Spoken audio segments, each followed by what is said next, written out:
Let's make pico de gallo, or pico for short.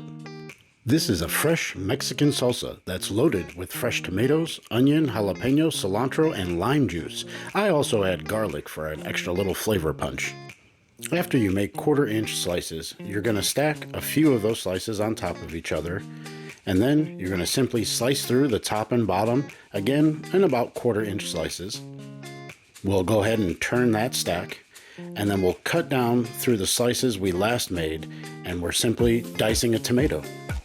Pico de Gallo is excellent over tacos, burritos, nachos, or even just simply served with tortilla chips. Next up, we'll need about 1 cup of diced white onion.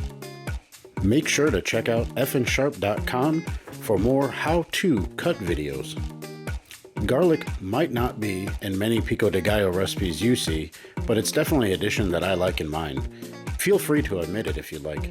Fresh jalapenos are a must, and it's up to you how much you add in, and whether or not you want the seeds and ribs in there, which the seeds and ribs are what gives it the heat. It's up to you how many jalapenos. Of course, this is probably depending on the size of your jalapenos.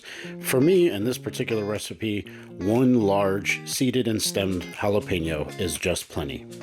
As with the garlic, doing the same with the jalapenos as far as just making a nice mince.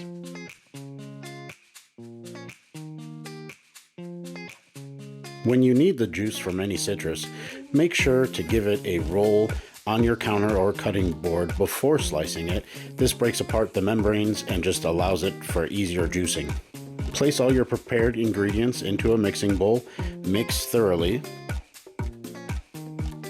and add some fresh salt and pepper to taste. Remember, you can always adjust your seasoning so a little bit goes a long way. Allow it to refrigerate, allow the flavors to marry, come back, taste it again, and see if you need to adjust with a little bit more salt and pepper. If you're not a fan of fresh cilantro, that's okay, just substitute with some fresh parsley, that'll do just fine, and make sure you check out effandsharp.com.